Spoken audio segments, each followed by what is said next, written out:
श्रीगुरुभ्यो नमः। हरिः ओम्। आपादमौलिपर्यन्तं गुरूणाम् आकृतिं स्मरेत् तेन विघ्नाः प्रणश्यन्ति सिद्ध्यन्ति च मनोरथाः। नारायणाय परिपूर्णगुणार्णवाय विश्वोदयस्थितिलयोन्नियतिप्रदाय ज्ञानप्रदाय विबुधासुरसौख्यदुःखसत्कारणाय वितताय नमो नमस्ते। सिञ्जन्नूपुरशोभिपादकमलां मन्दस्मितोद्यन्मुखीं कञ्जाक्षीं कुचभारभीरुविलसन्मद्यां कोणत्कङ्कणां शम्माद्यैः परिसेवितां सुवसनां जाम्बूनदालङ्कृताम् अम्बां तां प्रणतोऽस्मि कृष्णरमणीं लम्बालकां रुक्मिणीम्। अभ्रमं भङ्गरहितं अजडं विमलं सदा आनन्दतीर्थमतुलं भजे तापत्रयापहम्। ಸ್ವಸ್ತ್ಯಸ್ತು ಅಶೇಷತಾಂ. ಎಲ್ಲ ಭಗವದ್ಭಕ್ತರಿಗೆ ಮಧ್ವಾಚಾರ್ಯವಾಣಿ ಯೂಟ್ಯೂಬ್ ಚಾನಲ್ಲಿಗೆ ಆದರದ ಸ್ವಾಗತವನ್ನು ಹೇಳ್ತಾ, ವಿಶೇಷವಾಗಿ ಶ್ರಾವಣ ಮಾಸ ಬಂದ ಕೂಡಲೇ ಹಬ್ಬಗಳ ಸಾಲು ಸಾಲು, ಅನೇಕ ದೇವತೆಗಳ ಆರಾಧನೆಯನ್ನು ಶ್ರಾವಣ ಮಾಸದಲ್ಲಿ ನಾವು ಮಾಡ್ತೇವೆ. ನಾಗನ ಆರಾಧನೆಯನ್ನು ನಾಗಚೌತಿ, ನಾಗರ ಪಂಚಮಿ ಮಾಡ್ತೇವೆ. ಅದಾದ ಕೂಡಲೇ ಎಲ್ಲ ವರ್ಗದವರು ಎಲ್ಲರೂ ಕಾತರರಾಗಿ ಮಾಡುವಂತಹ ಒಂದು ಹಬ್ಬದ ಆಚರಣೆ ಅಂತಂದರೆ ವರಮಹಾಲಕ್ಷ್ಮಿ. ಯಾರಿಗೆ ಬೇಡ ಲಕ್ಷ್ಮಿ? ಎಲ್ಲರಿಗೂ ಬೇಕು ಸಂಪತ್ತು. ಆದರೆ ಕೇವಲ ಸಂಪತ್ತನ್ನು ಕೊಡ್ತಾಳೆ ಅನ್ನೋ ದೃಷ್ಟಿಯಿಂದ ಮಾತ್ರ ಲಕ್ಷ್ಮಿಯನ್ನು ಆರಾಧನೆ ಮಾಡೋದಲ್ಲ, ಸರ್ವಸ್ವವನ್ನು ಕೊಡುವಂತಹ ದೊಡ್ಡ ಯೋಗ್ಯತೆ ಇದೆ. ಸರ್ವಸ್ವವನ್ನು ಕೊಡುವವಳು ಅವಳೇ. ಮಹಾಲಕ್ಷ್ಮಿಯ ಆರಾಧನೆಯನ್ನು ನಾವು ಶ್ರಾವಣ ಮಾಸದ ಶುಕ್ರವಾರ, ಅದರಲ್ಲೂ ಹುಣ್ಣಿಮೆಗೆ ಸಮೀಪದ ಶುಕ್ರವಾರ, ಪ್ರಾಯ ಎರಡನೇ ಶುಕ್ರವಾರವೇ ಅದು ಸಮೀಪ ಇರುತ್ತೆ. ಕೆಲವೊಮ್ಮೆ ಮೂರನೇ ಶುಕ್ರವಾರವು ಹುಣ್ಣಿಮೆಗೆ ಸಮೀಪವಾದ ಶುಕ್ರವಾರ ಅಂತ. ಹುಣ್ಣಿಮೆ ಹಬ್ಬ ಹರಿದಿನಗಳಿಗೆ ತುಂಬ ಶ್ರೇಷ್ಠ. ಪ್ರಾಯ ಹುಣ್ಣಿಮೆಯ ದಿವಸ ಸುಮಂಗಲಿ ಸ್ತ್ರೀಯರು ಮರದ ಬಾಗಿನ ಮೊದಲಾದ ತಮಗೆ ಹೇಳಿದ ವ್ರತ ನಿಯಮಗಳನ್ನು ಅಚ್ಚುಕಟ್ಟಾಗಿ ಪಾಲನೆ ಮಾಡ್ತಾರೆ. ಹೀಗೆ ಒಂದು ಪದ್ಧತಿ ಇದೆ. ಹಬ್ಬಕ್ಕೆ ಹುಣ್ಣಿಮೆ, ಪಿತೃದೇವತೆಗಳ ಆರಾಧನೆ ಅಮಾವಾಸ್ಯೆ ಅಂತ. ಈ ದಿಶೆಯಲ್ಲಿ ವರದ ಮಹಾಲಕ್ಷ್ಮಿ ಹಬ್ಬವನ್ನು ಕೂಡ ಶ್ರಾವಣ ಮಾಸದ ಹುಣ್ಣಿಮೆಯ ಹತ್ತಿರ ಇರುವ ಶುಕ್ರವಾರದಂದು ಆಚರಣೆ ಮಾಡ್ತೇವೆ. ಪ್ರಾಯ ಅದು ಒಳ್ಳೆ ಬಿಸಿ ಎಲ್ಲರಿಗೂ ಇರುತ್ತೆ. ಅವತ್ತಿನ ದಿವಸ ಮಾರ್ಕೆಟಿನಲ್ಲಿ ಹೂವು ಹಣ್ಣು ಇದನ್ನು ಕೇಳಿದರೆ ತುಂಬ ಅದರ ಬೆಲೆ ಇರುತ್ತೆ. ಆದರೂ ಎಲ್ಲರೂ ಲಕ್ಷ್ಮೀದೇವಿ ನನ್ನ ಮೇಲೆ ಕೃಪಾ ಕಟಾಕ್ಷ ವೀಕ್ಷಣೆಯನ್ನು ಹಾಕಲಿ ಅನ್ನುವ ದೃಷ್ಟಿಯಿಂದ ಮಾಡ್ತಾರೆ. ಆ ಪದಾರ್ಥಗಳನ್ನು ತಮ್ಮ ಯೋಗ್ಯತೆಗೆ ತಕ್ಕಂತೆ ತಂದು ಆರಾಧನೆಯನ್ನು ಮಾಡ್ತಾರೆ. ಶ್ರೀಮದ್ ಆನಂದ ತೀರ್ಥ ಭಗವತ್ ಪಾದಾಚಾರ್ಯರ ಸಿದ್ಧಾಂತ, ಅದರ ಸಿದ್ಧಾಂತದ ಅನುಸಾರವಾಗಿ ಲಕ್ಷ್ಮಿಯನ್ನು ನಾವು ಪೂಜೆ ಮಾಡಬೇಕಾದ್ರೆ ಪರಮಾತ್ಮನ ಜೊತೆಯಲ್ಲೇ ಮಾಡ್ತೇವೆ. ಅಂದರೆ ಇದು ಶ್ರೀಮದಾಚಾರ್ಯರು ಹೊಸದಾಗಿ ಕ್ರಿಯೇಟ್ ಮಾಡಿದ್ದಲ್ಲ. ಶ್ರೀಮದಾಚಾರ್ಯರು ಇದನ್ನು ಮಾಡೇ ಮಾಡಿ ಅಂತ ಶಾಸ್ತ್ರದಲ್ಲಿ ಹೇಳಿದ್ದನ್ನು, ಲಕ್ಷ್ಮೀದೇವಿ ಹೇಳಿದ್ದನ್ನು ವ್ಯವಸ್ಥಿತವಾಗಿ ತಿಳಿಸಿಕೊಟ್ರು. ಪ್ರಾಯ ನಮಗೆ ನಿಮಗೆಲ್ಲ ತಿಳಿದಂತೆ ಒಂದು ಸುಂದರವಾದ ಲಕ್ಷ್ಮೀ ಹೃದಯ, ನಾರಾಯಣ ಹೃದಯ ಅನ್ನುವ ಮಂತ್ರ ಇದೆ. ಬಹಳ ಅದ್ಭುತವಾದ ಮಂತ್ರಗಳು. ಲಕ್ಷ್ಮೀ ಹೃದಯವನ್ನು ಪಾರಾಯಣ ಮಾಡಿದರೆ ಅವರ ಮನೆಯಲ್ಲಿ ವಿಶೇಷವಾಗಿ ಸಂಪತ್ತಿಗೆ ಕೊರತೆ ಇರೋದಿಲ್ಲ ಅಂತ. ಆದರೆ ಲಕ್ಷ್ಮೀ ಹೃದಯದಲ್ಲಿ ಲಕ್ಷ್ಮೀದೇವಿಯೇ ಹೇಳ್ತಾಳೆ, ನೀವು ನನ್ನನ್ನು ಮಾತ್ರ ಆರಾಧನೆ ಮಾಡಿದರೆ, ಅಂದರೆ ನನ್ನ ಪತಿಯಾದ ನಾರಾಯಣನನ್ನು ಬಿಟ್ಟು ಕೇವಲ ನನ್ನನ್ನು ಮಾತ್ರ ಆರಾಧನೆ ಮಾಡಿದರೆ ನಿಮಗೆ ಸಂಪತ್ತು ಕೊಡಲ್ಲ, ಅಷ್ಟೇ ಅಲ್ಲ ನಿಮ್ಮ ಮೇಲೆ ಕೋಪಗೊಳ್ಳುತ್ತೇನೆ ಅಂತ ಲಕ್ಷ್ಮೀದೇವಿಯೇ ಹೇಳಿದ್ದು ಉಂಟು. ಹಾಗಾಗಿ ನಮ್ಮಲ್ಲಿ ಪದ್ಧತಿ ಏನು ಅಂದರೆ ಪರಮಾತ್ಮನ ಜೊತೆಯಲ್ಲೇ ಲಕ್ಷ್ಮಿಯ ಆರಾಧನೆ. ವರಮಹಾಲಕ್ಷ್ಮಿ ಮಾಡುವಂತಹ ಶಿಷ್ಟ ಸಂಪ್ರದಾಯವು ನಾರಾಯಣನ ಜೊತೆಯಲ್ಲೇ ಲಕ್ಷ್ಮೀದೇವಿಯನ್ನು ಆರಾಧನೆ ಮಾಡೋದು. ಅನೇಕ ದಾಸರ ಹಾಡುಗಳನ್ನು ನಾವು ಕೇಳ್ತೇವೆ. ಅಮ್ಮ, ಎಷ್ಟು ಗಂಡನ ಮೇಲೆ ನಿನಗೆ ಪ್ರೀತಿ, ಅವನನ್ನು ಬಿಟ್ಟೇ ಇರೋದಿಲ್ಲ, ಎಷ್ಟು ನಿನಗಾಗಿ ಅವನು ಸದಾ ತನ್ನನ್ನು ತಾನು ನಿನಗೆ ಅರ್ಪಿಸಿಕೊಂಡ್ಯಾನೆ. ಅರ್ಪಿಸಿಕೊಳ್ಳೋದಲ್ಲ, ಲಕ್ಷ್ಮಿಯೇ ಅರ್ಪಿಸಿಕೊಂಡಿರೋದು. ಅದರಂತೆ ಅಂತೂ ಭಕ್ತಿಯಿಂದ ದೇವರನ್ನ ನೀನು ಒಲಿಸಿಕೊಂಡಿದೆ ಅಂತ, ಒಲಿಸಿಕೊಂಡಿದೆ ಅನ್ನುವ ಮಾತು ಚೆನ್ನಾಗಿರುತ್ತೆ. ಪುರಂದರದಾಸರ ಪ್ರಸಿದ್ಧವಾದ ಕೃತಿಯಲ್ಲಿ ಈ ಮಾತು ಕೇಳ್ತೇವೆ. ದಾಸರು ದೇವರ ಜೊತೆ ಸಲಿಗೆ, ಲಕ್ಷ್ಮೀದೇವಿಯ ಜೊತೆ ಸಲಿಗೆ. ಪ್ರಳಯ ಕಾಲದಲ್ಲಿ ಆಲದೆಲೆಯ ಮೇಲೆ ಮಲಗಿದಾಗ ಹಲವು ಆಭರಣಗಳನ್ನು ಜಲವು ಆಗಿ ಜಾಣತನದಿ ಮರಳು ಮಾಡಿಕೊಂಡೆ ಎಲ್ಲೆ ಮಾಯಾದೇವಿಯೇ. ಇರಳು ಹಗಲು ಏಕವಾಗಿ ಹರಿಯು ನಿನ್ನ ಬಿಡದಿ ಪಂತೆ ಮರಳು ಮಾಡಿಕೊಂಡೆ ಎಲ್ಲೆ ಮಾಯಾದೇವಿಯೇ. ನಿನ್ನ ಪತಿಯನ್ನ ಮರಳು ಮಾಡಿಕೊಂಡಿ. ದೇವರು ಯಾರಿಗೂ ಮರಳಾಗೋದಿಲ್ಲ. ಅವನು ಅಂದರೆ ಮರಳು ಮಾಡಿಕೊಳ್ಳೋದು ಅಂದರೆ ಅವನಿಗೆ ನಾವು ಮೋಹವನ್ನ ಮಾಡಿಕೊಳ್ಳೋದು ಅಂತ. ಅವನೇ ಜಗತ್ತಿಗೆ ಮನಮೋಹನ. ಮಹಾಲಕ್ಷ್ಮೀ ದೇವಿ ದೇವರ ಸುಂದರವಾದ ರೂಪವನ್ನು ನೋಡಿ ಪರಮಾತ್ಮ ಅಮೃತವನ್ನು ಹಂಚುವ ಸಲುವಾಗಿ ಮೋಹಿನಿ ವೇಷವನ್ನು ಧಾರಣೆ ಮಾಡಿದ್ದು ನೋಡಿ ಮಹಾಲಕ್ಷ್ಮೀ ದೇವಿ ಅಂತಾಳೆ, ನನ್ನ ಸೌಂದರ್ಯಕ್ಕೂ ನನ್ನ ಗಂಡನ ಈ ಮೋಹಿನಿ ರೂಪದ ಸೌಂದರ್ಯಕ್ಕೂ ಕಂಪೇರ್ ಮಾಡಿದರೆ ಅನಂತ ಪಟ್ಟು ರೇಷಿಯೋ ಇದೆ ಅಂತೆ. ತನ್ನ ಸೌಂದರ್ಯದಿಂದ ಅನಂತ ಮಡಿಯಾದ ಅಂತ ವಾದಿರಾಜರು ಲಕ್ಷ್ಮೀ ಶೋಭಾನದಲ್ಲಿ ಉಲ್ಲೇಖ ಮಾಡ್ತಾರೆ. ಲಾವಣ್ಯಾದಿ ಮೆರವ ಹರಿಯ ಕಂಡು ಆ ಲಾವಣ್ಯದಿಂದ ಮೆರಿವ ತನ್ನ ಗಂಡನ ಹೆಣ್ಣು ರೂಪವನ್ನು ನೋಡಿ ಲಕ್ಷ್ಮೀದೇವಿ ಅಂತಾಳೆ, ನನ್ನ ಯಜಮಾನರಿಗೆ ನಾನು ಬೇಕಿತ್ತ, ಇಷ್ಟು ಮುದ್ದಾಗಿದ್ದಾರೆ ಅಂತ. ಹಾಗಾಗಿ ಪರಮಾತ್ಮನ ಅದ್ಭುತವಾದ ಸೌಂದರ್ಯ, ಅವನ ಗುಣಗಳಿಗೆ ಸೋತು ಅವನ ದಾಸಿಯಾಗಿ ಸದಾ ಅವನ ಸೇವೆಗೆ ಸನ್ನದ್ಧನಾಗಿ ಎಲ್ಲ ಕೆಲಸವನ್ನ ಮಾಡಿ ಒಲಿಸಿಕೊಂಡಿರೋದು, ಅವನ ದಾಸಿಯಾಗಿ ಇದ್ದಾಳೆ. ಅಂತಹ ಜಗದಂಬೆಯನ್ನ ಪರಮಾತ್ಮನ ಒಟ್ಟಿಗೆ ಪೂಜೆ ಮಾಡಿದರೆ ವಿಶೇಷವಾಗಿ ಅನುಗ್ರಹ ಮಾಡ್ತಾಳೆ.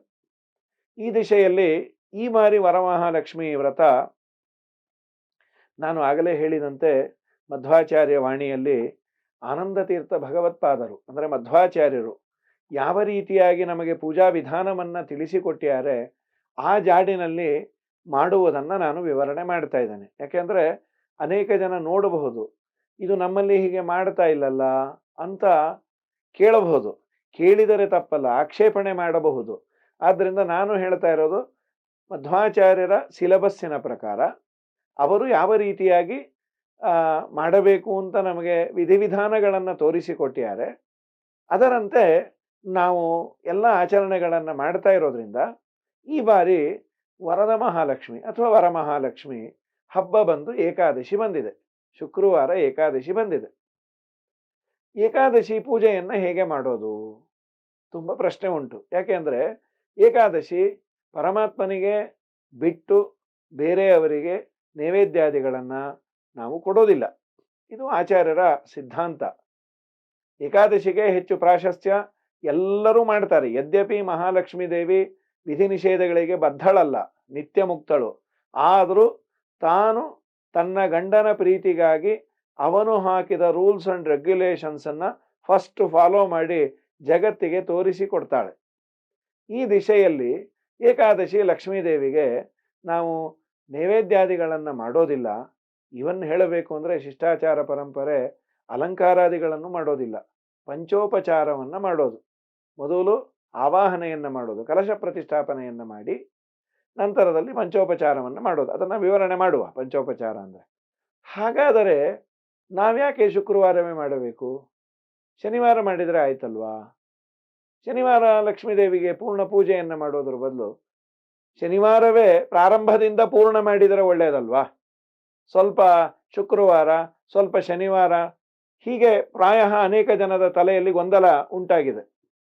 ಅದರಲ್ಲೂ ಈ ವಾಟ್ಸಾಪ್ ಮೀಡಿಯಾ ಎಲ್ಲ ಬಂದದ್ದರಿಂದ ತುಂಬ ಜನ ಪ್ರಶ್ನೆಯನ್ನು ಮಾಡಿದ್ದಾರೆ. ತುಂಬ ಸಂತೋಷ ಏನು ಅಂದರೆ ಮಾಡುವ ಕಾಳಜಿ ಜನದಲ್ಲಿ ತುಂಬ ಬಂದಿದೆಯಲ್ಲ, ಅದಕ್ಕೆ ತುಂಬ ಸಂತೋಷ ಆಯಿತು. ತಿಳಿದು ಮಾಡಬೇಕು ಅನ್ನುವ ಕಾಳಜಿ ಇದೆಯಲ್ಲ, ಅದಕ್ಕೆ ಹ್ಯಾಟ್ಸ್ ಆಫ್. ತಿಳಿದೇ ಮಾಡಬೇಕು.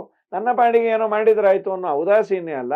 ಹೇಗೆ ಮಾಡಿದರೆ ಲಕ್ಷ್ಮೀನಾರಾಯಣರು ಪ್ರೀತರಾಗ್ತಾರೆ ಎನ್ನುವ ಕಳಕಳಿ ಇದೆಯಲ್ಲ, ಆ ಒಂದು ಕಳಕಳಿಗೆ ತುಂಬ ಮೆಚ್ಚುಗೆ, ತುಂಬ ಸಂತೋಷ ಆಗಿದೆ. ಈ ದಿಶೆಯಲ್ಲಿ ತಿಳಿದಷ್ಟು, ಹಿರಿಯರು ತಿಳಿಸಿದಷ್ಟು ಅದನ್ನು ಯಾವ ರೀತಿಯಾಗಿ ಮಾಡಬೇಕು ಅಂತ, ಅದು ಒಬ್ಬರಿಗೆ ಮಾತ್ರ ಹೇಳಿದರೆ ಅದು ಎಲ್ಲರಿಗೂ ಮುಟ್ಟೋದಿಲ್ಲ. ಆದ್ದರಿಂದ ಮಧ್ವಾಚಾರ್ಯರ ವಾಣಿಯ ಮುಖಾಂತರ ಹೇಳಿದ್ರೆ, ಒಂದು ರೀತಿ ಮಧ್ವಾಚಾರ್ಯರು ಅಂದರೆ ಗಾಳಿ ಅಲ್ವಾ, ಆ ಗಾಳಿ ಎಲ್ಲರ ಕಿವಿಯಲ್ಲಿ ಬಂದು ಹೇಗೆ ಪೂಜೆಯನ್ನು ಮಾಡಬೇಕು ಅನ್ನೋದನ್ನು ತಿಳಿಸ್ತಾರೆ ಅನ್ನೋ ದೃಷ್ಟಿಯಿಂದ ಈ ಯೂಟ್ಯೂಬ್ ಚಾನಲ್ ಅವರು ವರಮಹಾಲಕ್ಷ್ಮಿ ಕಥೆ, ವರಮಹಾಲಕ್ಷ್ಮಿ ಪೂಜಾ ವಿಧಾನ ಆಲ್ರೆಡಿ ಅನೇಕ ಯೂಟ್ಯೂಬಲ್ಲಿ ಬಂದಿದೆ. ಈ ಬಾರಿ ಸ್ವಲ್ಪ ಗೊಂದಲವೂ ಇದ್ದದ್ದರಿಂದ ತಕ್ಷಣ ಪರಿಹಾರವನ್ನು ಹೇಳಿದರೆ ಮಾಡುವವರಿಗೆ ನೆಮ್ಮದಿಯಿಂದ ಪೂಜೆ ಮಾಡಲಿಕ್ಕೆ ಆಗ್ತದೆ ಅನ್ನೋ ದೃಷ್ಟಿಯಿಂದ ಇದನ್ನು ವ್ಯವಸ್ಥೆಯನ್ನು ಮಾಡಿದೆ.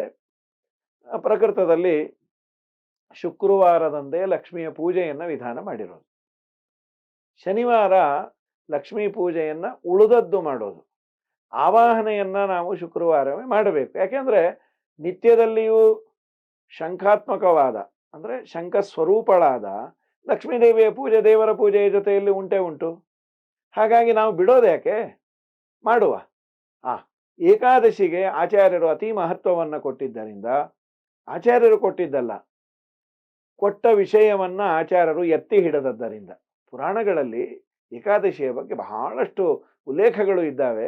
ಅದನ್ನು ಆಚಾರ್ಯರು ನೋಡಿ ಹರಿದಿನ ಮಾಡಿದರೆ ಹರಿಪ್ರೀತನಾಗ್ತಾನೆ ಅನ್ನುವ ದೃಷ್ಟಿಯಿಂದ ಹರಿದಿನಕ್ಕೆ ಹೆಚ್ಚು ಪ್ರಾಶಸ್ತ್ಯ. ಆ ದಿಶೆಯಲ್ಲಿ ಈಗ ಎರಡೂ ಬಂದಿದೆ. ವರಮಹಾಲಕ್ಷ್ಮಿಯನ್ನು ಬಿಡೋ ಹಾಗಿಲ್ಲ, ಏಕಾದಶಿಯ ನೀತಿ ನಿಯಮಗಳನ್ನು ಬಿಡೋ ಹಾಗಿಲ್ಲ. ಏನು ಮಾಡೋದು? ಅದಕ್ಕೆ ಒಂದು ಉಪಾಯ ನಮ್ಮಲ್ಲಿ ಪರಂಪರಾಗತವಾಗಿ ಮಾಡಿಕೊಂಡು ಬಂದದ್ದು ಉಂಟು. ಏಕಾದಶಿ ದಿವಸ ಲಕ್ಷ್ಮೀ ಕಲಶವನ್ನು ಪ್ರತಿಷ್ಠಾಪನೆ ಮಾಡಿ, ಆವಾಹನೆಯನ್ನು ಮಾಡಿ, ಪಂಚೋಪಚಾರ ಅಂತ 5-6 ಉಪಚಾರಗಳನ್ನು ಧ್ಯಾಯಾಮಿ, ಧ್ಯಾನಂ ಸಮರ್ಪಯಾಮಿ, ಆವಾಹಯಾಮಿ, ಆಸನಂ ಸಮರ್ಪಯಾಮಿ, ಪಾದಯೋಹೋ ಪಾದ್ಯಂ ಹಸ್ತಯೋಹೋ ಅರ್ಘ್ಯಂ ಅಂಥೇಳಿ ಇದಾದ ಮೇಲೆ ಸ್ನಾನಾನಂತರದಲ್ಲಿ ವಸ್ತ್ರ. ಇಲ್ಲಿಗೆ ಲಕ್ಷ್ಮೀದೇವಿಯ ಆವಾಹನೆ.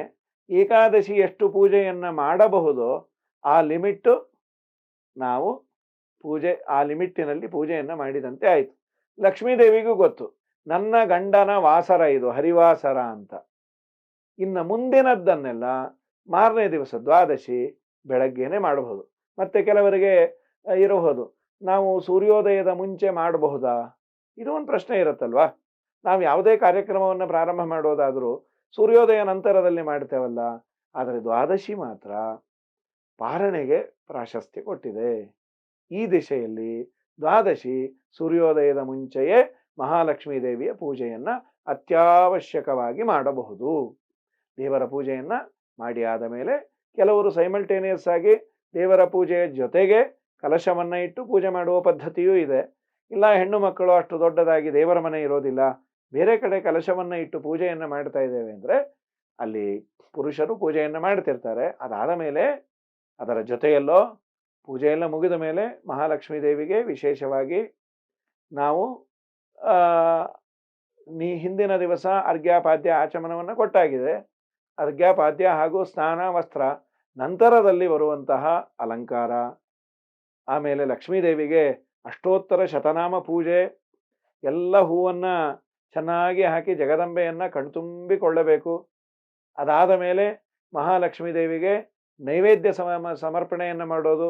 ಅದು ಭಗವಂತನಿಗೆ ನಿವೇದಿತವಾದ ಪದಾರ್ಥವನ್ನು ಲಕ್ಷ್ಮೀದೇವಿಗೆ ಅರ್ಪಿಸೋದು. ಅದು ಕೆಲವು ಪದಾರ್ಥಗಳನ್ನೇ ಹೇಳಿದ್ದಾರೆ, ಏನೇನು ಅರ್ಪಣೆ ಮಾಡಬೇಕು ಏನು ಎತ್ತ ಅಂತ. ಅದು ಯಾರಿಗೆ ಯಾವುದು ಸಾಧ್ಯವೋ, ಅವರವರ ಮನೆಯಲ್ಲಿ ಯಾವುದು ಸಾಧ್ಯ ಇದೆಯೋ ಆ ಪದಾರ್ಥಗಳನ್ನು ಯೋಗ್ಯ ರೀತಿಯಲ್ಲಿ ಲಕ್ಷ್ಮೀದೇವಿಗೆ ಅರ್ಪಿಸೋದು. ಅದಾದ ನಂತರದಲ್ಲಿ ಮಾಮೂಲಿ ಏಕಾದಶಿ ಬರದೇ ಇದ್ದಾಗ ಯಾವ ರೀತಿಯಾಗಿ ನಾವು ಧೂಪ, ದೀಪ, ನೈವೇದ್ಯ, ನೀರಾಜನ, ಸರ್ವರಾಜೋಪಚಾರ ಇವುಗಳನ್ನೆಲ್ಲವನ್ನ ಮಾಡ್ತೇವೆ. ಎಲ್ಲವನ್ನ ದ್ವಾದಶಿ ದಿವಸ ಮಾಡೋದು. ಶುಕ್ರವಾರದಂದು ಲಕ್ಷ್ಮೀದೇವಿಯನ್ನು ಕರೆದು ಆವಾಹನೆ ಮಾಡಿ ನನ್ನ ಮನೆಯಲ್ಲೇ ಇರುವಂತ ಪ್ರಾರ್ಥನೆ ಮಾಡೋದು. ಈ ಸಲ ಏಕಾದಶಿ ಬಂದದ್ದರಿಂದ ಒಂದು ರೀತಿ ನಮಗೆ ಸ್ವಲ್ಪ ಹೆಚ್ಚಿನ ಬೋನಸ್ಸು. ಯಾಕೆಂದರೆ ಲಕ್ಷ್ಮೀದೇವಿ ಸ್ವಲ್ಪ ಜಾಸ್ತಿ ಹೊತ್ತು ನಮ್ಮ ಮನೇಲಿ ಇರ್ತಾಳೆ. ಏಕಾದಶಿ ದಿವಸ ಪೂರ್ಣ ಇರ್ತಾಳೆ. ಸ್ವಲ್ಪ ನಾವು ಲಕ್ಷ್ಮಿ ಬಂದಾಗ ಗಂಭೀರವಾಗಿರಬೇಕು. ಅವತ್ತು ಹೆಚ್ಚಿನ ಮಂತ್ರಸ್ತೋತ್ರವನ್ನು ಪಾರಾಯಣ ಮಾಡಿ, ಆದರೆ ಜಾಗರಣೆಯನ್ನು ಮಾಡಿ ಜಗದಂಬೆಗೆ ಸಂತೋಷವನ್ನು ಉಂಟು ಮಾಡಿದರೆ ವಿಶೇಷವಾಗಿ ಅನುಗ್ರಹಿಸಿ ದ್ವಾದಶಿಯ ಪೂಜೆಯನ್ನು ಚೆನ್ನಾಗಿ ಸ್ವೀಕಾರ ಮಾಡ್ತಾಳೆ. ಇರಲಿ, ಅವರವರ ಶಕ್ತಿ ಯೋಗ್ಯತೆ. ಇನ್ನು ಈ ಲಕ್ಷ್ಮೀ ಪೂಜೆಯನ್ನು ಶ್ರಾವಣ ಮಾಸದಲ್ಲಿ ಮಾಡುವುದರಿಂದ ಆಗುವ ಲಾಭ ಏನು ಅಂದರೆ, ವರಮಹಾಲಕ್ಷ್ಮಿ ಕಥೆಯ ಜೊತೆಯಲ್ಲಿ ಅದನ್ನು ಹೇಳ್ತಾರೆ. ವಿಶೇಷವಾಗಿ ವರಮಹಾಲಕ್ಷ್ಮಿ ಪೂಜೆಯನ್ನು ಮಾಡೋದೇ ಸಂಪತ್ತಿಗಾಗಿ ಅಂತ. ಒಬ್ಬ ರಾಜನ ಹೆಂಡತಿಗೆ ಸ್ವಪ್ನದಲ್ಲಿ ಬಂದದ್ದು. ಮಹಾಲಕ್ಷ್ಮೀ ದೇವಿ ಚಾರುಮತಿ ಅಂತ ಒಬ್ಬ ಮಹಾರಾಣಿ, ಅವಳ ಸ್ವಪ್ನದಲ್ಲಿ ಲಕ್ಷ್ಮೀದೇವಿ ತಾನಾಗೆ ಕಾಣಿಸಿಕೊಂಡು, ಅಮ್ಮ, ನಾನು ನಿನಗೊಂದು ವ್ರತವನ್ನ ಹೇಳ್ತೇನೆ, ಯಾಕೆ ಬಂದದ್ದಂತೆ ಗೊತ್ತಾ? ತುಂಬ ಆಶ್ಚರ್ಯ ರೀ. ಲಕ್ಷ್ಮೀದೇವಿ ತಾನೇ ಸ್ವಪ್ನದಲ್ಲಿ ಬಂದು ನನ್ನ ಪೂಜೆಯನ್ನ ಮಾಡು ಅನ್ಲಿಕ್ಕೆ ಕಾರಣ ಏನಂತೆ ಗೊತ್ತಾ? ಅವಳು ಪತಿಸೇವೆಯನ್ನ ಚೆನ್ನಾಗಿ ಮಾಡಿದ ಪತಿವ್ರತೆ. ಬೇರೆ ಇನ್ನೇನು, ಅವಳು ಲಕ್ಷ್ಮೀದೇವಿಯ ಆರಾಧನೆಯನ್ನು ಮಾಡಿ ನೀನು ಸ್ವಪ್ನದಲ್ಲಿ ಬೀಳು ಅಂತ ಪ್ರಾರ್ಥನೆ ಮಾಡಿದ್ದಲ್ಲ. ಶಾಸ್ತ್ರ ಹೇಳಿದಂತೆ ಪತಿಯ ಸೇವೆಯನ್ನ ಜೊತೆಯಲ್ಲಿ ಮನೆಯ ಸಂರಕ್ಷಣೆಯನ್ನ ಮಾಡಿದ್ದರ ಫಲವಾಗಿ ಅವಳು ಬಂದದ್ದು ಅಂತ. ಮೂಲತಃ ಇದು ಪ್ರಾರಂಭ ಆಗೋದೇನೆಂದ್ರೆ, ನಾರದರು ಭೂಲೋಕಕ್ಕೆ ಬಂದಾಗ ಅಲ್ಲಿದ್ದವರ ದಾರಿದ್ರ್ಯವನ್ನು ನೋಡಿ ಕನಿಕರ ಬರುತ್ತೆ. ಅಯ್ಯೋ ಪಾಪ, ಒಪ್ಪತ್ತಿಗೆ ಇವರಲ್ಲಿಲ್ಲ, ತಿನ್ಲಿಕ್ಕೆ ಗತಿ ಇಲ್ಲ, ತುಂಬ ಕಷ್ಟಪಡ್ತಿದ್ದಾರೆ, ಏನಾದರೂ ಇವರ ದಾರಿದ್ರ್ಯವನ್ನು ನಿರ್ಮೂಲನ ಮಾಡಬೇಕು ಅನ್ನುವ ದೃಷ್ಟಿಯಲ್ಲಿ ಅವರು ಅಂದುಕೊಂಡದಂತೆ. ಆಗ ಸೂತ ಮುನಿಗಳು ಪ್ರಶ್ನೆ ಮಾಡಿದರು, ಸ್ವಾಮಿ, ಯಾವ ರೀತಿಯಿಂದ ಯಾವ ದೇವರ ಆರಾಧನೆಯನ್ನು ಮಾಡಿದರೆ ದಾರಿದ್ರ್ಯ ಪರಿಹಾರ ಆಗತ್ತೆ, ದಯಮಾಡಿ ಹೇಳಿ ಎಂದಾಗ ಉತ್ತರ ರೂಪವಾಗಿ ಸೂತ ಪುರಾಣಿಕರು ಶೌನಕರಿಗೆ ಹೇಳ್ತಾರೆ.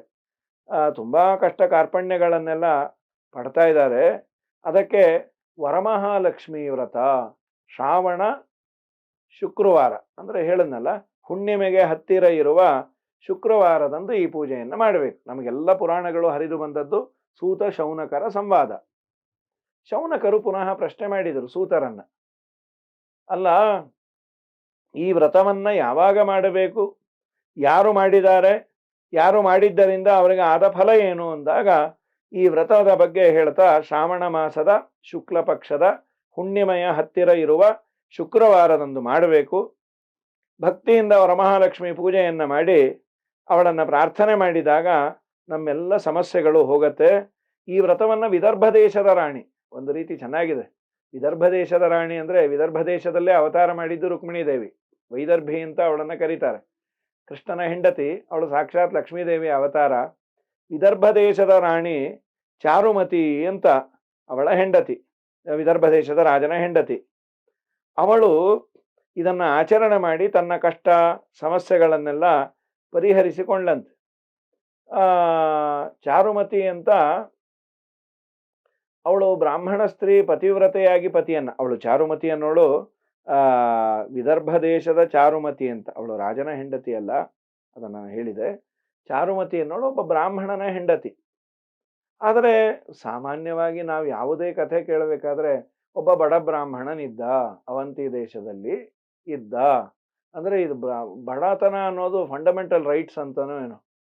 ಪ್ರಾಯ ತಪಸ್ಸು ಚೆನ್ನಾಗಿತ್ತು ರೀ, ಬಡತನ ಇದ್ರು. ಈಗ ಬಡ ಅನ್ನೋದು ದೀರ್ಘ ಆಗಿದೆ, ಬಡ ಅಂತಾಗಿದೆ, ತಪಸ್ಸು ಚಿಕ್ಕದಾಗಿದೆ, ಹಾಗಾಗಬಾರ್ದಾಗಿತ್ತು. ಇರಲಿ. ಆ ಬ್ರಾಹ್ಮಣನ ಹೆಂಡತಿ ಚಾರುಮತಿ ಅಂತ, ಅವಳು ಪತಿಯನ್ನು ಚೆನ್ನಾಗಿ ಸೇವೆಯನ್ನು ಮಾಡ್ಯಾಳ. ಅದೇ ದೊಡ್ಡ ಸೇವೆ, ಪತ್ಯಂತರ್ಗತನಾದ ಪರಮಾತ್ಮನ ಪೂಜೆ, ಅವನ ಸೇವೆ ಅಂತ. ನಂತರದಲ್ಲಿ ಚಾರುಮತಿಯ ಗುಣಗಳನ್ನು ತಿಳಿದ ವರಮಹಾಲಕ್ಷ್ಮಿ ಸ್ವಪ್ನದಲ್ಲಿ ಕಾಣಿಸಿಕೊಂಡಂತೆ. ಚಾರುಮತಿ, ನಾನು ವರಮಹಾಲಕ್ಷ್ಮಿ ವರವನ್ನ ಕೊಡ್ಲಿಕ್ಕೆ ಬಂದಿದ್ದೇನೆ, ನಾನೇನು ಅಂಥ ಸೇವೆ ಮಾಡಿಲ್ಲಲ್ಲಮ್ಮ, ಪತ್ಯಂತರ್ಗತನಾದ ಪರಮಾತ್ಮನ ಸೇವೆಯನ್ನು ಮಾಡಿದೆಯಲ್ಲ, ಅದೇ ಸ್ತ್ರೀಯರಿಗೆ ಭೂಷಣ, ಬಹಳ ಸಂತೋಷ, ನಿನಗೆ ವರವನ್ನ ಕೊಡ್ತೇನೆ, ನನ್ನ ಪೂಜೆಯನ್ನ ಮಾಡು, ಶ್ರಾವಣ ಮಾಸದ ಶುಕ್ರವಾರದಂದು ಮಾಡು ಅಂತ, ನಿನ್ನೆಲ್ಲ ಅಭೀಷ್ಟಗಳು ಈಡೇರತ್ತೆ ಅಂತ. ಅವಳು ಪೂಜೆ ಮಾಡಿದ ಕೂಡಲೇ ಒಳ್ಳೆ ಸಿರಿ ಸಂಪತ್ತುಗಳು ಸುರಿದು ಹೋಯ್ತಂತೆ. ದೇವತೆಗಳು ಅನಂತ ಹಸ್ತದಿಂದ ಕೊಟ್ಟರೆ 2 ಕೈ ಏನು ಸಾಕ್ರಿ. ನಮ್ಮ ವಿಜಯರಾಯರಂತಾರಲ್ಲ, ವೈದಿಕ ಪದವಿಯ ಐದೇಸುವವಗೆ ಲೌಕಿಕ ಐದಿಸುವುದು ಬಲು ಖ್ಯಾತೆ. ಮೈದುನಗೊಲಿದ ಶ್ರೀ ವಿಜಯ ವಿಠಲ ನಿನ್ನ ಪಾದ ಸಾಕ್ಷಿಯೇ ಅನುಭವವೋ. ನಿನ್ನ ಒಲುಮೆಯಿಂದ ನಿಖಿಳ ಜನರು ಬಂದು ಮನ್ನಿಸುವರು ಮಹಾರಾಯ. ಎನ್ನ ಪುಣ್ಯಗಳಿಂದ ಈ ಪರಿ ಉಂಟೇನೋ ನಿನ್ನದೇ ಸಕಲ ಸಂಪತ್ತು. ಕೊಡುವ ದೇವರಿಗೆ ಯಾವಾಗ ಕೊಡಬೇಕು ಗೊತ್ತು. ಅನಂತ ಹಸ್ತದಿಂದ ಕೊಟ್ಟ ಅಂದ್ರೆ ನಮ್ಮ ಎರಡು ಕೈ ಸಾಕಾಗೋದಿಲ್ಲ. ಲಕ್ಷ್ಮೀದೇವಿಯನ್ನು ಬೇಡ್ತಾರೆ, ನಮ್ಮಮ್ಮ ನೀನು ನನಗೆ ಸಮಸ್ಯೆಯನ್ನ ಬಗೆಹರಿಸೆ, ನಾನಾ ತರಹದ ಸಮಸ್ಯೆಗಳಲ್ಲಿ ನಾನು ಬಳಲ್ತಾ ಇದ್ದೇನೆ. ಅದನ್ನ ತುಂಬಾ ಸುಂದರವಾಗಿ ದಾಸರಂತಾರೆ.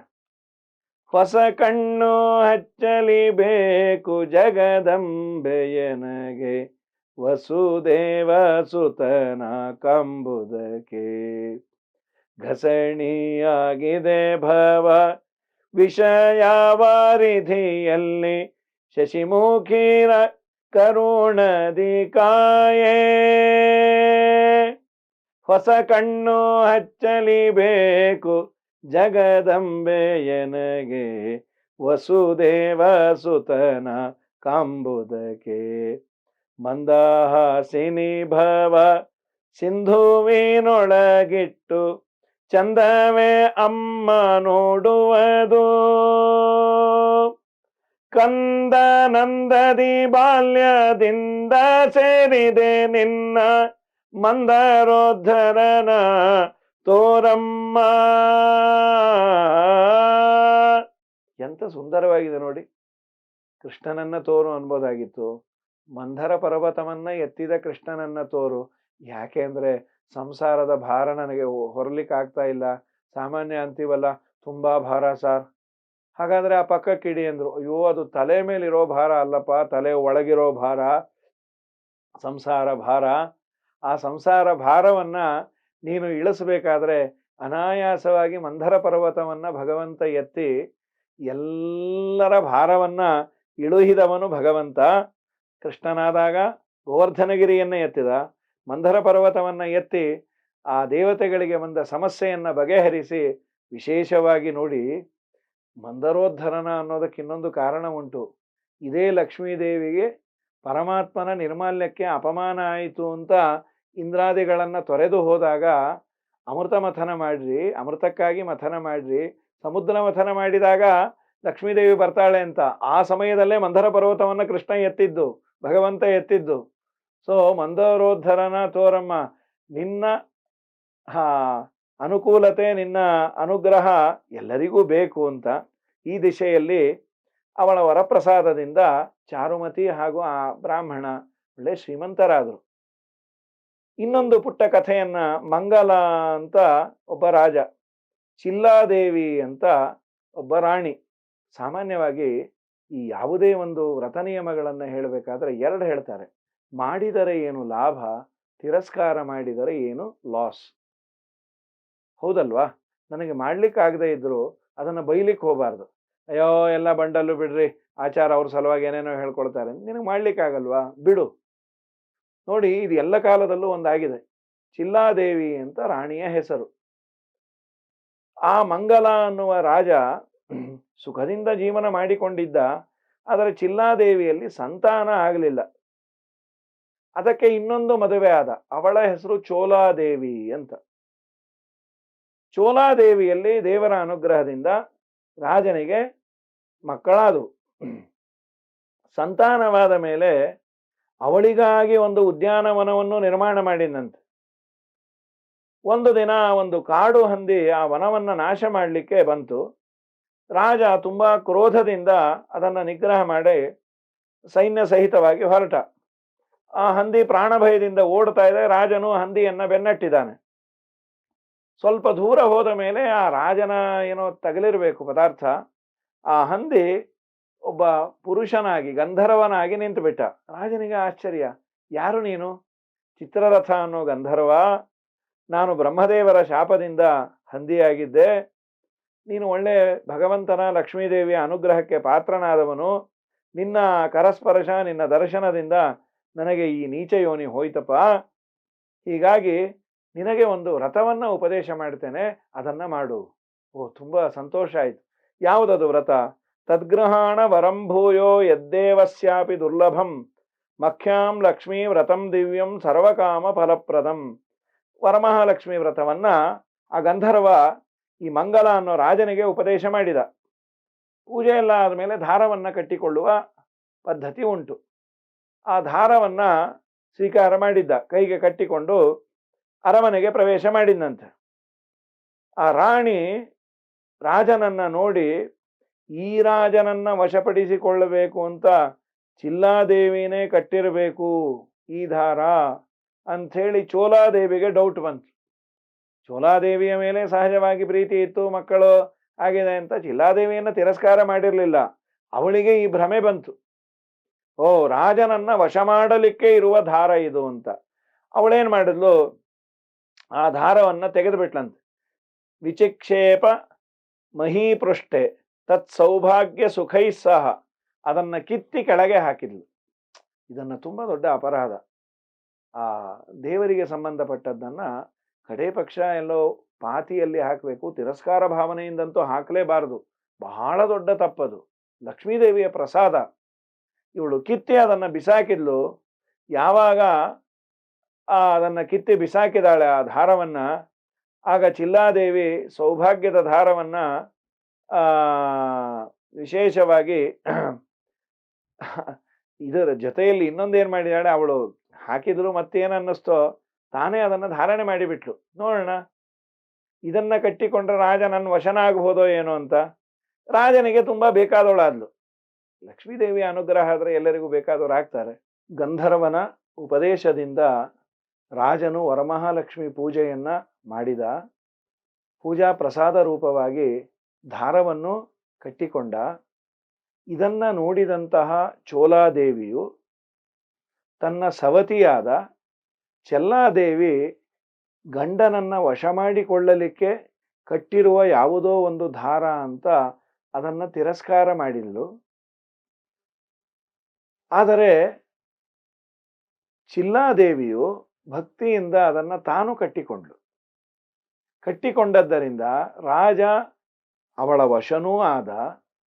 ಜೊತೆಯಲ್ಲಿ ಒಮ್ಮೆ ಚೋಲಾದೇವಿಗೆ ಮಹಾಲಕ್ಷ್ಮೀ ದೇವಿ ವೃದ್ಧ ವೇಷದಲ್ಲಿ ದರ್ಶನ ಕೊಟ್ಟಾಗ ಲಕ್ಷ್ಮೀದೇವಿಯನ್ನು ತಿರಸ್ಕಾರ ಮಾಡಿದ್ದರ ಫಲವಾಗಿ ಅವಳಿಗೆ ಹಂದಿಯ ಮುಖ ಆಗಿಬಿಡ್ತಂತೆ.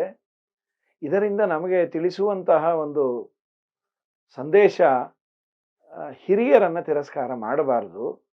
ಅವಳು ಲಕ್ಷ್ಮೀದೇವಿ ಅಂತ ಗೊತ್ತಿದೆಯೋ ಬಿಟ್ಟಿದೆಯೋ, ವಯೋವೃದ್ಧಳಂತೂ ಹೌದು, ಅವಳಿಗೆ ಮರ್ಯಾದೆಯನ್ನ ಕೊಡಬೇಕಲ್ವಾ. ನಾವೆಲ್ಲ ಕಡೆ ನೋಡಿರ್ತೀವಿ, ವೃದ್ಧವರನ್ನು ಗೌರವಿಸಿದರೆ ದೇವರನ್ನೇ ಗೌರವಿಸಿದಂತೆ.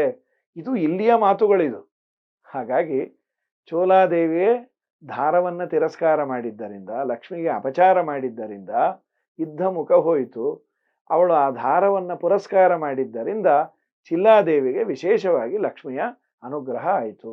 ವರಮಹಾಲಕ್ಷ್ಮಿ ಪೂಜೆಯಿಂದ ಸಂತುಷ್ಟಳಾಗಿ ಸಕಲಾಭೀಷ್ಟವನ್ನ ಕೊಡ್ತಾರೆ ಅಂತ ಇದೊಂದು ಕಥೆಯನ್ನ ವಿಶೇಷವಾಗಿ ಹೇಳ್ತಾರೆ. ಮುಖ್ಯವಾಗಿ ಲಕ್ಷ್ಮೀದೇವಿಯ ಅನುಗ್ರಹ ವಿಶೇಷವಾಗಿ ಆಗತ್ತೆ.